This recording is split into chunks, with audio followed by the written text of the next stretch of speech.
प्रिय विद्यार्थियों, MCom final business administration की कक्षा में आप सभी का स्वागत है।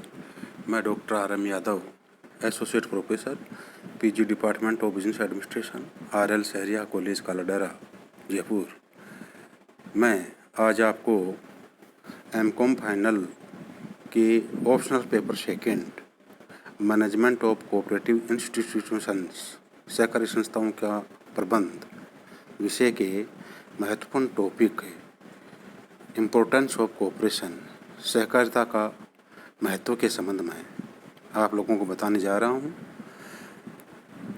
प्रिय विद्यार्थियों, सहकारिता आंदोलन ने आर्थिक क्षेत्र में धन व आय के वितरण को समानता प्रदान की है। इसे आर्थिक सतह के केंद्रीकरण पर रोक लगी है। सहकारिता के कारण उपभोक्ता की आय में वृद्धि हुई है, जिससे इसकी क्रय शक्ति व जीवन स्तर में सुधार हुआ है। उपभोक्ता सहकारिता के विकास ने उपभोक्ताओं के शोषण को समाप्त किया है।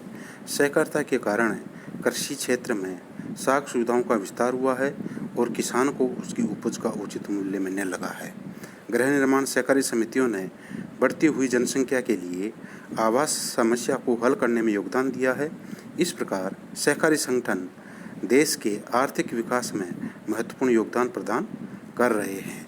सहकारिता के महत्व को अनेक बिंदुओं के माध्यम से समझा जा सकता है, जिसमें प्रमुख बिंदु हैं देश का सर्वांगीण विकास होना, आर्थिक सत्ता के केंद्रीकरण पर रोक लगी है, संपत्तियों का तथा पूंजी का न्यायपूर्ण वितरण संभव हुआ है, सहकारिता एक शांतिपूर्ण आंदोलन है, शोषण से मुक्ति मिली है, प्रजातांत्रिक भावना का विकास हुआ है, आत्म सहायता तथा पारस्परिक सहायता को बल मिला है, सामाजिक कल्याण को बल मिला है, अवसर की समानताएं स्थापित हुई हैं, लोगों के जीवन स्तर में सुधार हुआ है, देश की राष्ट्रीय आय में वृद्धि हुई है, आर्थिक योजनाओं को सफलता मिली है, अंतर्राष्ट्रीय सहयोग एवं शांति स्थापित हुई है, देश में रोजगार के अवसर बढ़े हैं।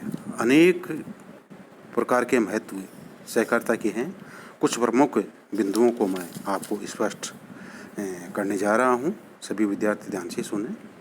प्रिय विद्यार्थियों, सबसे महत्व में सबसे जो प्रथम बिंदु है वह है सर्वांगीण विकास, ओवरऑल डेवलपमेंट। सहकारिता मानव जीवन के किसी एक पहलू को नहीं वरन संपूर्ण पहलुओं को दृष्टिगत रखती है। सर्वांगीण विकास के अंतर्गत आर्थिक, सामाजिक, राजनीतिक, नैतिक व धार्मिक पहलुओं को शामिल किया जाता है। सहकारिता व्यक्ति की आर्थिक स्थिति सुदृढ़ करती है, परस्पर सहयोग व भाईचारे की भावना का विकास करती है, व्यक्ति में राजनीतिक चेतना जागृत करती है, किसी धर्म विशेष के प्रति लगाव नहीं रखती, यानी धार्मिक तटस्थता का पाठ सिखाती है, उत्पादक व उपभोक्ताओं के हितों में समन्वय स्थापित करती है। इस आधार पर हम कह सकते हैं कि सहकारिता व्यक्ति का सर्वांगीण विकास करती है। दूसरा जो महत्वपूर्ण बिंदु है महत्व का, वह सहकारिता के माध्यम से आर्थिक सत्ता के केंद्रीकरण पर रोक लगी है, न्यायपूर्ण वितरण, इक्विटेबल डिस्ट्रीब्यूशन संभव हुआ है। वर्तमान युग में सहकारिता एक ऐसी आर्थिक प्रणाली है जो न्यायपूर्ण वितरण पर जोर देती है। सहकारिता का मुख्य उद्देश्य लाभ कमाना ही नहीं होता, वरन सदस्यों को उचित मूल्य पर वस्तुएं व सेवाएं उपलब्ध कराना होता है। इसके अलावा सहकारी समिति के पास जो अधीनस्थ व लाभ शेष रहता है, उसका भी वितरण सदस्यों में कर दिया जाता है। इसके विपरीत पूंजीवाद में पूंजीपति लाभ हड़प जाता है व साम्यवाद में सत्ताधारी वर्ग। वास्तव में सहकारिता के कारण सहकारिता ही वितरण में न्याय पर जोर देती है। यह एक शांतिपूर्ण आंदोलन है। सहकारिता शोषण के भय से मुक्ति दिलाती है।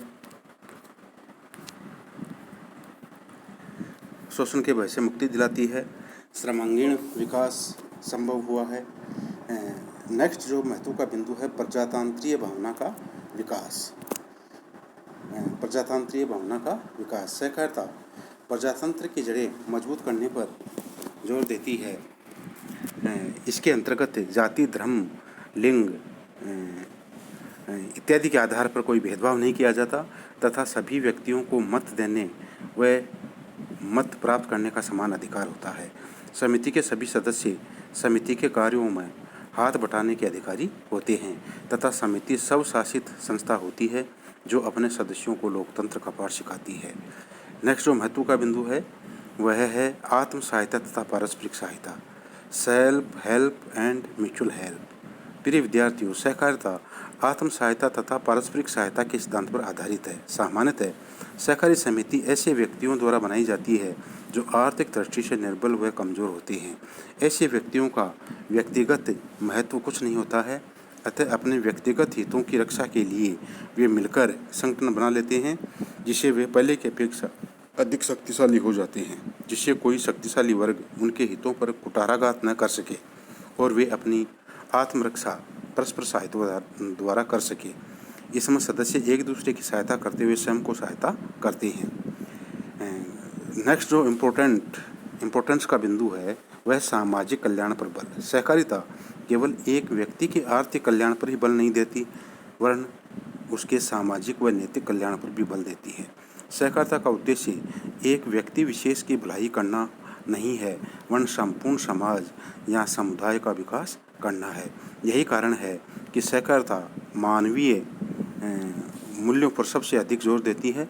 इसके अंतर्गत निर्धन व्यक्तियों के हितों की रक्षा सामूहिक प्रयत्नों से की जाती है व लाभ का वितरण न्यायोचित तरीके से किया जाता है। ऐसे आंदोलनों से ही सार्वजनिक कल्याण संभव होता है।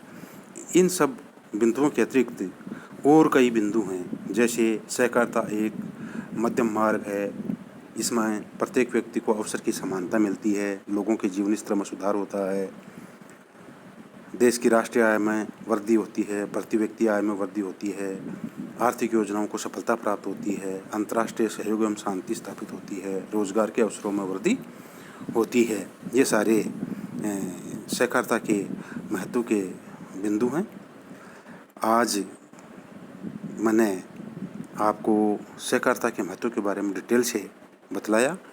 किसी भी प्रकार की यदि किसी भी विद्यार्थी को किसी भी प्रकार की कोई परेशानी हो तो आप निसंकोच रूप से परेशानी मेरे सामने रखें। प्रत्येक परेशानी का समाधान करने का प्रयास किया जाएगा। आप लोगों ने मेरे को ध्यानपूर्वक सुना। सभी विद्यार्थियों को बहुत बहुत धन्यवाद।